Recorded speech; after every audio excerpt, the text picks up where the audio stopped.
the scene. He's got the voice that's mean, asking those questions that you never seen. He's got that fire, burning bright and clean. Andrew Keen making waves, break the routine on the Keen on show. He brings the heat, asking the minds, digging deep till they bleed. No sugar-coated truths, no lies to deceive. Andrew Keen, the master of the interview beat. He's got the knowledge, he's got the flair, challenging ideas with a fearless stare. With every question, he's uncovering what's there. Andrew Keen, a truth seeker, he's aware. Hello, everybody. It's just before lunch, so appropriate enough, we're going to talk food again. We've been doing a number of food shows. We did one a couple of weeks ago with the excellent food writer and blogger and podcaster, Nicola Twiley. She has a book out, Frostbite, How Refrigeration Changed Our Food, Our Planet, and Ourselves. And I guess in a sense, the metaphor in Twiley's work is that our entire civilization has been frost-bitten by industrial farming. Joel Salatin, another old friend of the show, I visited his farm, Polyamorous Farm, in Western Virginia a few weeks ago. He believes that the only way we can fix America is, in his language, one bite at a time. That's what he's trying to do at Polyamorous Farm with his regenerative agriculture. And he seems to think that the heart of the spiritual crisis, I think, in America is rooted in the land and in the bad foods that many people eat. Next week, I'm going to be up in Oregon talking with another old friend, Mimi Castile, who is a very prominent organic wine producer. So we're going to do that show next week. And today we are speaking with another Oregon-based, Portland, Oregon-based entrepreneur and writer, Lola Milholland. She runs a company called Umi Organic. It's a ramen-based noodles company, and she also has a new book out. It's out today, Group Living and Other Recipes, and she's joining us from, appropriate enough, Portland, Oregon. Lola, congratulations on the new book. Thank you so much. What a wild ride. So, apologies. My beginnings of my show are always a little long, a little roundabout. But is there some truth to that, Lola? In your experience, in your life, in your work, in your new book, that the spiritual crisis of loneliness, of alienation, of unhappiness and anxiety, it's somehow bound up also with eating and food in America. Yeah, I love the guests that you have had on this show. What an amazing group of people to give different portraits of what's happening. I think that's really key, but I think the place I would first start is just yesterday I was listening to an author, Reed, who was talking about, when we look at climate change, the two biggest factors are fossil fuel usage and industrial agriculture. So there is this, inherent problem with the way that we're farming, and it's affecting our planet. But in addition to that, so much of my book is about how groups form and how you build long-lasting relationships with people that are very gentle and caring. And I think food is one of the primary ways we do that. Eating regularly with people, cooking for people, and having people cook for us, that kind of beautiful giving and receiving. It's been central to human life for so long. And I think it is, such a foundation to most communities. So is food, in a sense, our escape, even though we need it to sustain ourselves? Without food, we die. Is food also offer an escape from ourselves as individuals? I love that. Yeah. I think about when I eat something really delicious and how I feel my most elemental, animal sense is sort of this feeling of pleasure of just, you feel yourself alive, right? Your body's digesting, you feel all your senses at work. It's such I was about to say out of body, but it's the opposite, right? It's like a full body experience.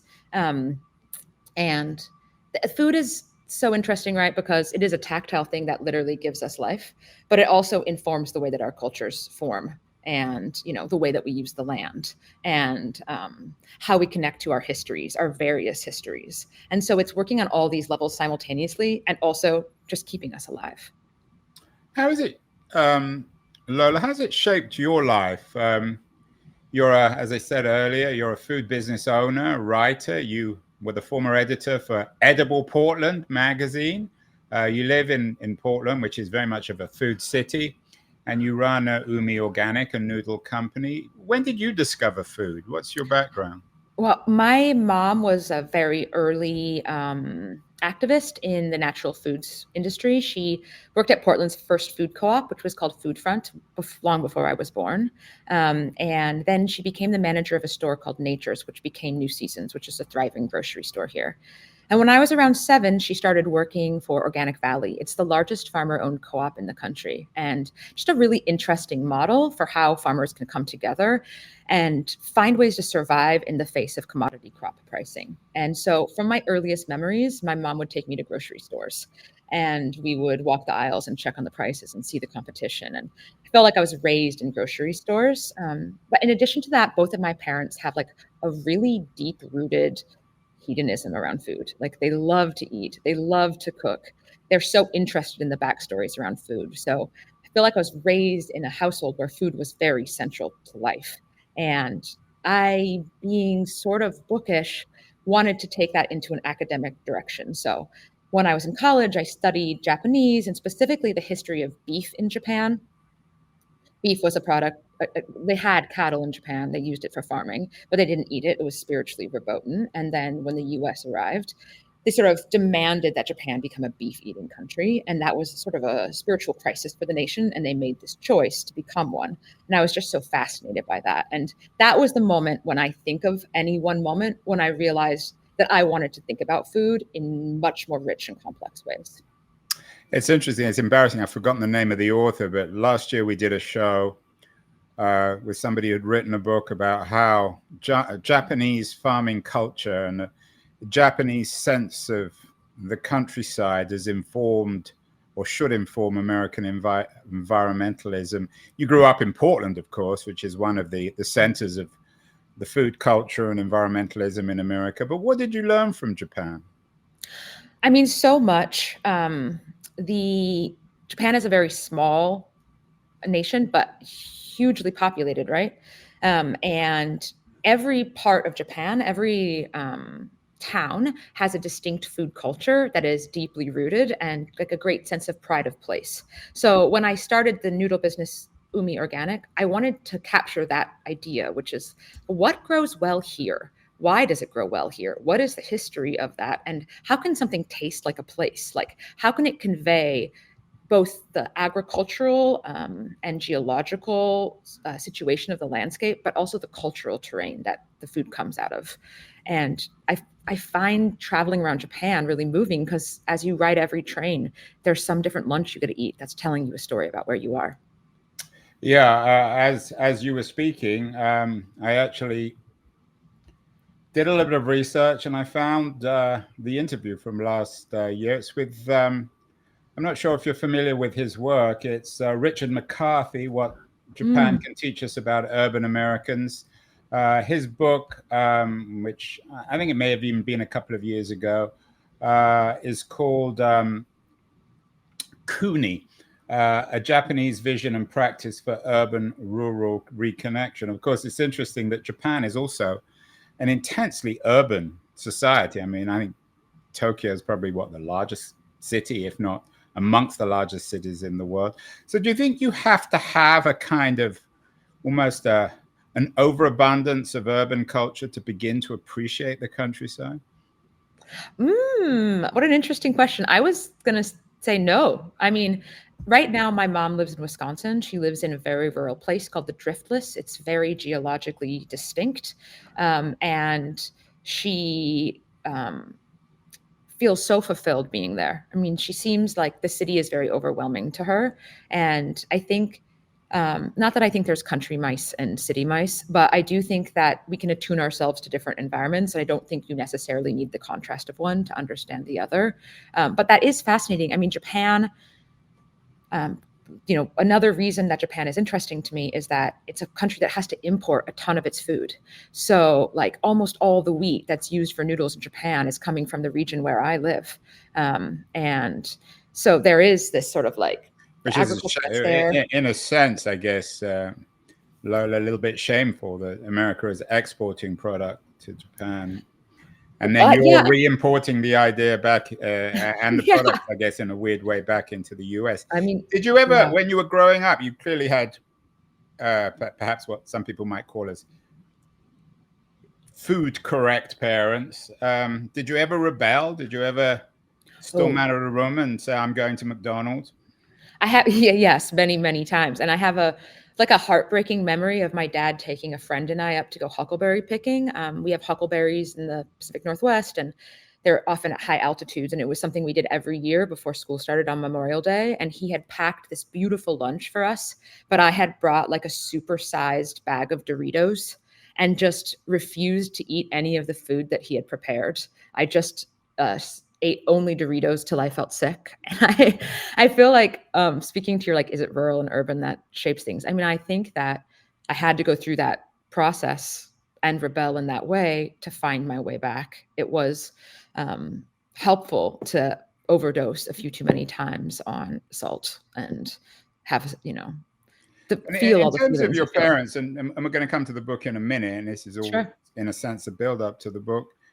Was there politics, so to speak, food? They came out of a progressive culture. Portland, of course, according to guys like Donald Trump, is the heart of left-wing America, riotous America. Did some of the people who went through the 60s and the counterculture, after the failure of the politics, did they turn to food as an alternative, as a way of, in a sense, forgetting America, and in another way of reinventing America? I mean, it's a really interesting question. I think my mom is such a unique case because there was a lot of movement, right, of people who were hippies who ended up going into business and realizing they could capitalize on hippie culture in some way, and then sort of leaving a lot of their ideals behind and charging forward to create these sort of iconic brands. And what my mom did was join a co-op, but she still had the ferocity of a business person. And somewhat to what you're saying, I think there was a sense that the politics were not working the way they had imagined. And, all of their activism, it had an impact in ending the Vietnam War, or some impact on that, not the only one, of course. But they still hadn't been able to kind of had the giant cultural shift they'd sought. And so some of them found themselves trying to create that in business. And I would say mixed bag, right? Like they did change food culture in America drastically. There's no doubt about it. But in some ways, food became even more corporatized, and industrial agriculture increased. So yeah, it's the Ben and Jerry's syndrome, the Whole Foods syndrome, and of course the politics are interesting in terms of capitalism. You did a piece with Portland Monthly which was entitled "Breaking Bread and Capitalism" with Lola Milholland. You are in a sense, Lola, a capitalist. You're the CEO of a startup company. Are you ambivalent though about capitalism and the market? Yeah, I think that, yes, absolutely. I mean, I'm a person who lives in the real world and like operates within the real world. And so I'm going to work within the systems that I'm in. But, I do feel like, especially with agriculture, we externalize so many of the costs that are associated with what it takes to produce food. Like you want to buy something that was made by people who were paid a living wage and that was less, intensive on the environment and less polluting, and all those things end up costing more in the grocery store, right? Because we are paying those costs as a society in other ways for cheaper products. And so I don't think that system is working. I know it's not working. We know it's not working because we have facing climate change, and so much of it is related to industrial agriculture. Yeah, I've talked about this in many ways. Nicola Twiley, Joel Salatin, many others. Is the solution though, and I said we're going to take a break in a second and come specifically to the book, but is the solution not so much of, and undermining capitalism or getting beyond capitalism, whatever that is, maybe socialism, but rather a different kind of capitalism, smaller companies like yours, smaller farms like Joel Salatin's, rather than these huge, unaccountable corporate farms and companies that produce Doritos and McDonald's and everything else that seem to be spiritually and physically killing Americans? It's hard not to want capitalism to be reformed so drastically that you wouldn't recognize it. I do think that, I love the small business model. I think it's really, really hard to be a small business right now. And I don't think it works for most people financially. And so something absolutely drastic has to happen, I believe, if we want to create a society where people can run businesses like mine and then really thrive. It takes something quite strong to change. Are you spiritually sympathetic with the degrowth philosophy movement? I don't know it that well. I mean, I'd love for you to tell me more about it, but well, we've done shows. We've done several shows on it. Tim Jackson, for example, is a British writer, philosopher, a number of others who believe that the way to quote unquote grow is through economic degrowth. Interesting. Yeah. I mean, yeah, I would love to learn more about that. I've been thinking a lot about like the democracy of the workplace. Like, what does it mean for a worker to have some choice in what they do, the right to make a livelihood that, takes care of their family, some amount of say, whatever that looks like. Thinking about those things is interesting to me. But I do believe like America is full of monopolies, and you hear about, oh, we don't want Kroger to merge with this company. But I can speak from personal experience. Like, in the time I've run my business, the distributors that I work with have been bought by larger distributors, one after another. There's not one distributor that I work with that hasn't been bought multiple times by a larger distributor, so that I am not working with small companies anymore. I'm increasingly working with very large companies, and they don't care about small businesses. I mean, I think on an individual level, some of them really do, but those companies don't, and I don't think it works. Are there models for companies that are doing a good job morally? Patagonia obviously comes up when it comes to food. And where I used to live in Berkeley, there's Berkeley Bowl, a remarkably successful and wonderful food cooperative store. And what comes to mind for you as alternatives to corporate capitalism, which at the same time is providing profit and a living to the people who work for them? I absolutely love the co-op model. It doesn't always work, right? None of these models work all the time because they depend on humans, and humans just love to make trouble with each other. But the model itself is a really powerful one, and it has created great change. So in Portland, there's Equal Exchange. It's based both, I think, in Boston and in Portland, but it's a co-op that is worker-owned, but then also works with fair trade producers around the world. And it's a co-op that you will find their products in co-ops all over the nation. It is on a scale that can compete with other companies. And yet all the people that they're working with are on a smaller scale. So that kind of beautiful model of coming together and allowing competition. I mean, Organic Valley is another example. These farmers, there's some 2,000 farmers. I think almost 40% of them are Amish or Mennonite, but there's farmers all over the country. And because there are 2,000 some farmers, it creates a company that's $1 billion, and $1 billion company can compete in the market with other companies that are just owned by one CEO, not 2,000 farmers. And yet it's still hard for them, right? But I think in Portland, we see all kinds of small co-ops springing up. And like one of my favorite restaurants I've gone to recently, if we think co-op, we think like, I don't know, dirty, hippie, whole grain rich food, but it's like such a beautiful, sleek restaurant called Cafe Oli, and it's totally worker owned. So I think that is one model that's really interesting to me. There are others. Purpose trusts are really interesting to me as well. And I do love the experimentation around alternate ownership models. In other words, Lola, to borrow a much overused word in Silicon Valley, the cooperative model can scale. If it's done correct. We're speaking with Lola Milholland, the author of Group Living and Other Recipes. We're going to talk specifically about her new book after the break. I want to remind everyone that great guests like Lola are brought to us because of our friends at Liberties. Excellent new quarterly of culture and politics. They also sometimes have stuff on food, certainly on the environment. We're going to run a short piece on Liberties. And then we'll be back with Lola Milholland to talk about her new book, Group Living and Other Recipes. So don't go away, anyone. We'll be back in a second. The noise, there is nuance, insight. Liberties is not just a journal of ideas. It's a meteor of intelligent substance. It's the place to be for engaged citizens. Politics, opinion, substance. Liberties is a triumph for freedom of thought. A quarterly of urgency, of cultural exploration, of intellectual delight, of immaculate prose. It's invaluable. Subscribe now or find Liberties at your favorite bookseller. And you can subscribe to Liberties at libertiesjournal.com. We're speaking with Lola Milholland, the author of Group Living and Other Recipes. It's just out today. So Lola,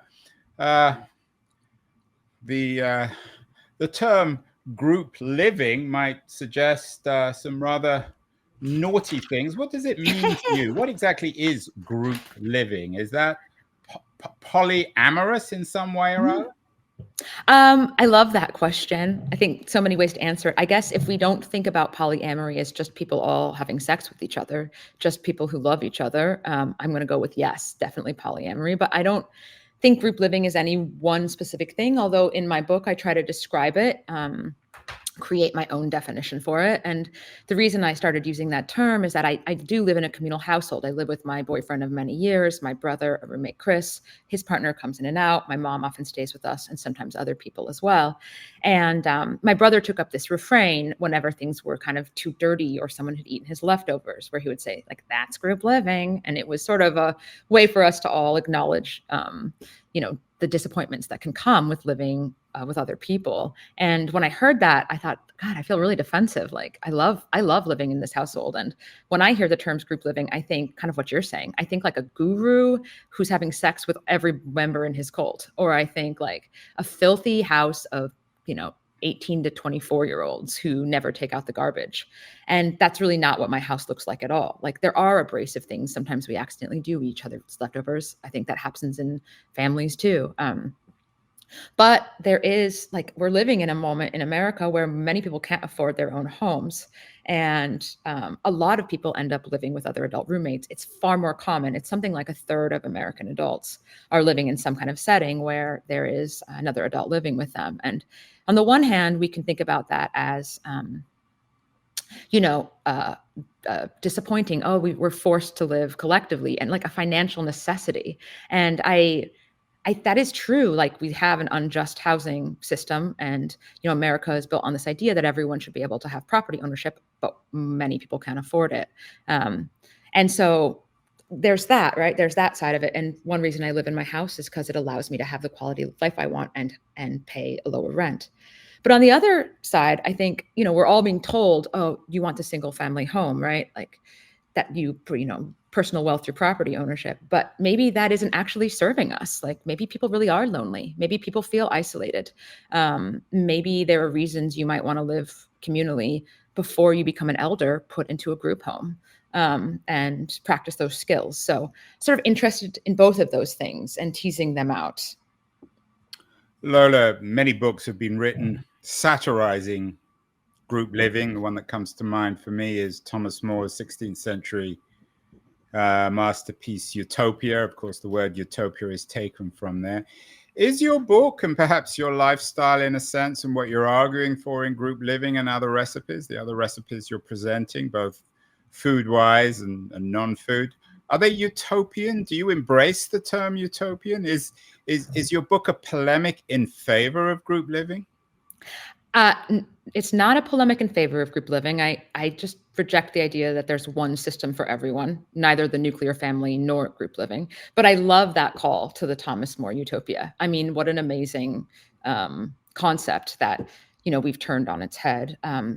There is book that I just loved that explores by Adrian Shirk, and it explores the idea of utopia. It's called Heaven is a Place on Earth. And it's just really useful for me in thinking about the idea of utopia, right? Utopia is not a place you can reach. Utopia is not real, right?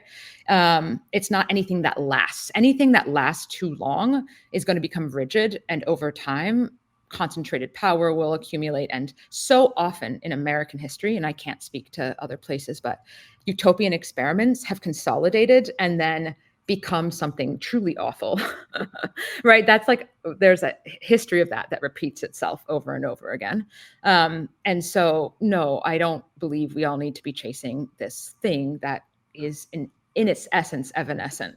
But I do think that there is reasons for people to have idealism and try to explore it, right? To not accept things as they are and to be experimental.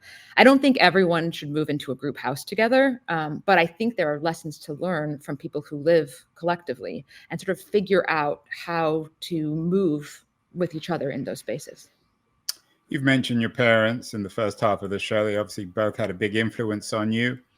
And yet the book, in a way, is a call to reconsider the meaning of family. For some people, having two parents is quite enough, perhaps too much, or having siblings or children. Why would we want to reconsider the meaning of family? Well, I can speak from my own personal experience, which is that, I have my parents who I love very much, and my brother, I'm very devoted to them, but I don't have children of my own. And I have befriended so many people who are elders who also don't have children of their own. And so, the term that I learned during the pandemic was elder orphan, somebody who has no familial connections. And these people were drastically alone during that time when they were shut in. And so what does it mean for us to have communities that takes better care of people who may not have children? And also some people who have children won't have children who are there to take care of them. We assume all these roles for the family members. The family is the one who's supposed to be there for you when you're sick. They're the one who's supposed to take care of any, emergencies that you have. But what about when you don't have family? Or what about when your family can't show up? How do we find ways to build community so we can show up for each other in those moments? And whether we call it family or we call it something else, I think figuring out how to be there for each other and ask for our needs beyond just biological genetic connections is something that serves our lives. I know you've learned a lot from Japan. You write about it in the book. You mentioned it earlier. But the thing about Japan, for all its incredible food culture, is it's also a country of acute loneliness where old people live more and more isolated lives, perhaps because there are fewer and fewer young people. What are the negatives that we can learn from that crisis of loneliness in Japan, which obviously also exists in the United States and elsewhere? Well, I've been thinking about how if I don't want to be lonely when I'm old, I have to have relationships with older people now. And that is an investment I'm making in my future self. And finding the places where multi-generational relationships are happening, those are places where I want to invest my time. And that article you pulled up, there's a lunch program in Portland called Ikoi no Kai for Japanese American elders. Monday, Tuesday, Thursday, and Friday, volunteers and employees come and make lunch and create this really warm environment that I love to go to. We donate our noodles there. I'm volunteering there as a cook.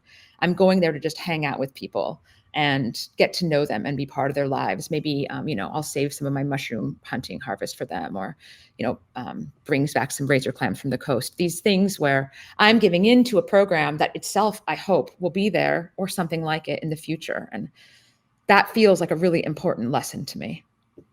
Yeah, I'm sure you've seen the film Lola Tampopo, a film about noodles, one of the great movies of all time, certainly one of the best Japanese films. It's funny. I'm sure it's more than coincidental, accidental, that you're a theorist of group living, of a nourishing way of life, of intergenerational, rich life. And at the same time, you're also an entrepreneur of ramen noodles. I don't think there's anything more sort of, I don't know whether it's group living, but there's anything more humanistic, miraculous than a bowl of ramen noodles. Is that, am I over romanticizing the product, the food? Not to me, not to me. I think I love the movie Tampopo so much. It came out the year I was born, and I just feel like it is the greatest food movie ever made. Yeah, I agree. And the thing that movie does, right, is that she, Tampopo, is on this journey to make a perfect bowl of ramen. And in order to do so, she has to get help from all these unlikely people. And so it's sort of a hero's journey, right? So, okay, how can I make the perfect noodle? How can I make the perfect broth? You know, every step along the way, she's getting sage advice, and often from people that we might think of as like fools or assistants. And I mean, isn't that really how life works, right? Like we have to have many people contributing to our worldview, or else it's really stale. We have to have many mentors and guides who help us find the things that we want. And that's true as a business person. That's just true as a human, you know? I haven't seen the film for a few years. I would recommend everyone see it, but don't see it on an empty stomach. Go for some ramen noodles beforehand, or certainly plan to eat some afterwards. But one of the striking things about the movie and the culture of ramen noodles in Japan is its noisiness. It's not something that's supposed to be eaten quietly. Is noise, is that another recipe of your group living, the importance of noise and of which reflects, again, an antidote to loneliness? Yeah, what a beautiful thought, right? So why are Japanese loud noodle eaters? Because there's something about the act of slurping that creates more flavor in the experience in the mouth, right? It's a sensory pleasure that maybe because we have a more prim society, we don't feel we're allowed to do here. And I guess maybe similarly, right? No one wants to be around noise all the time, right? I think we think group living, we think there's no privacy. One can always ask for privacy or find places in their life for that. We hope. I mean, I don't think without it I would function. But there is something about being in a raucous space where things that are unpredictable are going to happen, where people will surprise you, where you're going to eat something you didn't expect to eat or hear an idea that you didn't expect to have. That really nourishes, I think. And that's the thing I love about my household. I love coming home and having one of my roommates have several friends over and they're having a bonfire in the backyard, and I just join and I experience that environment. It's something that I love. And I don't think you need to be clear, I don't think you need to have a group home to have those experiences. I think you can create them in your life. Yeah, we've mentioned perhaps the utopianism of group living, which you're not ashamed of. The opposite, of course, of utopia is dystopia. And I don't think there's anything much more dystopian in America than going to a fast food restaurant and seeing people eat on their own. Bad food, overpriced food, lonely people, poor people. Yeah. Is that the ultimate? I mean, there are many dystopian experiences in contemporary America, but is that the sort of symbolically, at least, Lola, the experience of going to a fast food place and eating on one's own quietly? I mean, that's an interesting thought. I think each person who's there is having a different experience, and probably for some it's quite dystopian, and for others it's something else, right? People have a lot of nostalgia with food, and they have a lot of comfort with food. I think I had a dystopian experience where I was in a grocery store and I was standing demoing noodles, and it was a quiet day, and the grocery store was just filled with products and nobody was shopping that day. And I just knew all those products were slowly rotting and that people who were hungry weren't going to get them. And there was this feeling of like, is this really how this should work? Not that I had a solution, and I'm not going to propose one now, but these spaces where like we haven't figured out how to move food and create, opportunities for everyone to eat something delicious, to not only have, say, fast food as an option. And something I'm really interested in is school lunch, and the idea that like we think of school lunch as really low quality, but it doesn't have to be. Japan is another great model for a place where they have really high quality school lunches that are quite delicious. We could have that here, and that's something that can go to all kids. And it is a place where kids get to practice being together, eating together, the culture of food. I think it's just a really ripe it's interesting. We did a show a couple of weeks ago with another food writer, Andrea Friedman. I'm not sure if you're familiar with her new book, but she argues that even food lunch in America comes out of corporate America, and it reflects the interests of these giant corporations. Is there some truth to that? Absolutely, 100%. I mean, we have a federal nutrition policy. I'm sure she can speak to this better than I can, but that subsidizes commodity crops that are made by large corporations. And, it makes it so that if you want to get really, really, really low cost meat or cheese, specifically like those kinds of products, you can, and then you can't buy the local stuff. And at the same time, there is a movement in America that's called the farm to school movement. And I'm certain there are other fringe movements. Farm to school is becoming less fringe, that are working simultaneously to create a different culture around food. So how can we get more local food, more products like mine, but also really culturally relevant products to the communities that they're in, that are made there with products from that place, that have a real spirit to them and whole foods to them? How can we get those into lunch? And that's happening in a robust way in Oregon. The state legislature gives funding just for that. And it's happening all over the country in small ways. I'm excited and hopeful to see and it grow. your startup, I know a lot of your noodles end up on the table of school lunches. Andrea Friedman's book, by the way, is Ruin Their Crops on the Ground, The Politics of Food in the United States from the Trail of Tears to School Lunch. And she notes that the genocide against Native Americans is very much rooted in food policy too. I mean, you're not as much of a food historian as Friedman, but would you agree with that too? That book looks so fabulous. Yes. So fabulous, Yeah. you could almost eat it, right? Yeah, yeah. On the ground. Although it might put you off your food as well. Yeah. You'll have to look at it. Lola, some people might be watching this. I don't want to bring up Trump because he comes up all the time everywhere, but Trumpians might be watching this and thinking, oh, Lola, she's just an example of a coastal elite. She lives well in her quote unquote group living in Portland. It's a wealthy city. Poor people can't live there. She can afford her expensive noodles and cook collectively with all her fancy friends who probably graduated from fancy universities. This world, these recipes, political, cultural, food that you're offering in your book are not available to poor people in America. Is there any truth to that? I would no, I don't think so. I think when in America, most people who are low income find themselves in communal settings. We don't have to call it group living. We don't have to call it like a fancy communal house. But, if you don't have very much, if you're living on the street, you're probably living in some kind of communal way, right?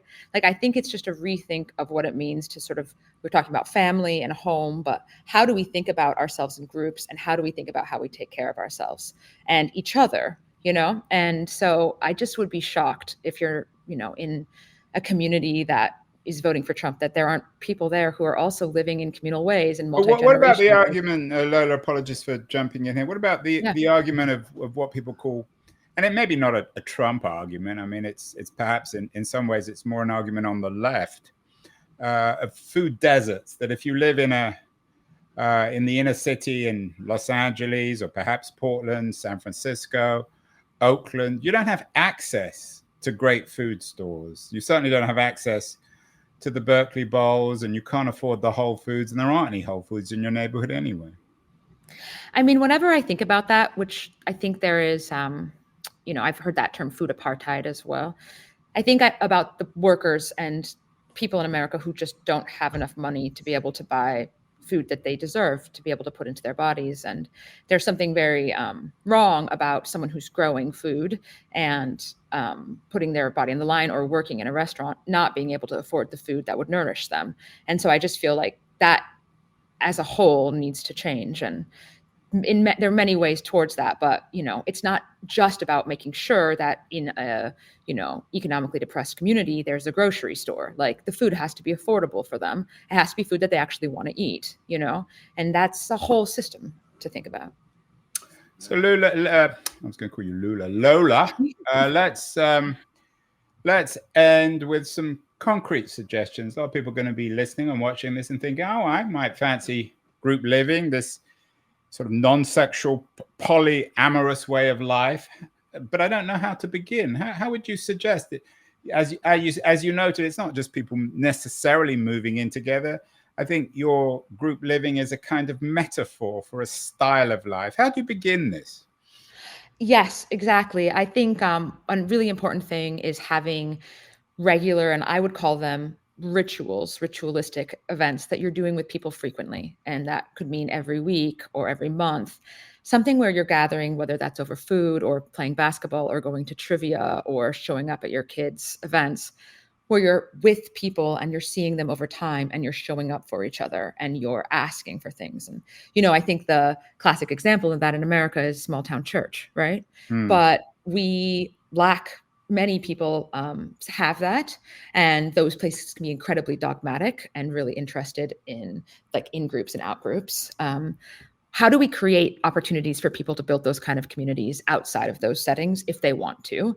And I think it's active. We have to actually make choices to show up routinely to something and be present with people and not be there just to get ahead at something, but just be there, just hang out and build camaraderie.